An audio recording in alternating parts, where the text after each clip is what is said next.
भूलौले जाएंगे कौने कारण आगे सोना बिसरौले जाएंगे बिसरौले जाएंगे बाजार कार जवागे सोना बनवले जाएंगे बाजार कार जवागे सोना बनवले जाएंगे बनवले जाएंगे पियावे कारण आगे सोना भूलौले जाएंगे पियावे कारण एगे जनुआ भूलौले जाएंगे भूलौले जाएंगे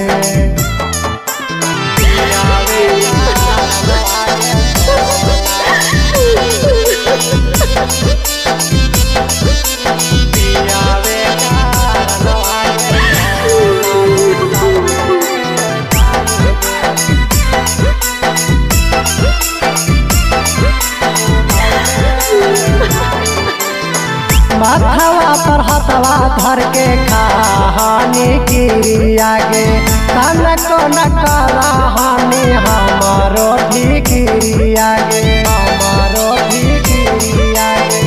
माथवा पर हथवा धर के कहानी की आगे तन को न कराहानी हमारो भी आगे कैले हानि वादा के सोनावा बिसरौले जाएंगे कैले हानि वादा के सोनावा बिसरौले जाएंगे बिसरौले जाएंगे कौने कारण आगे सोनावा भूलौले जाएंगे कौने कारण आगे सोनावा भूलौले जाएंगे भूलौले जाएंगे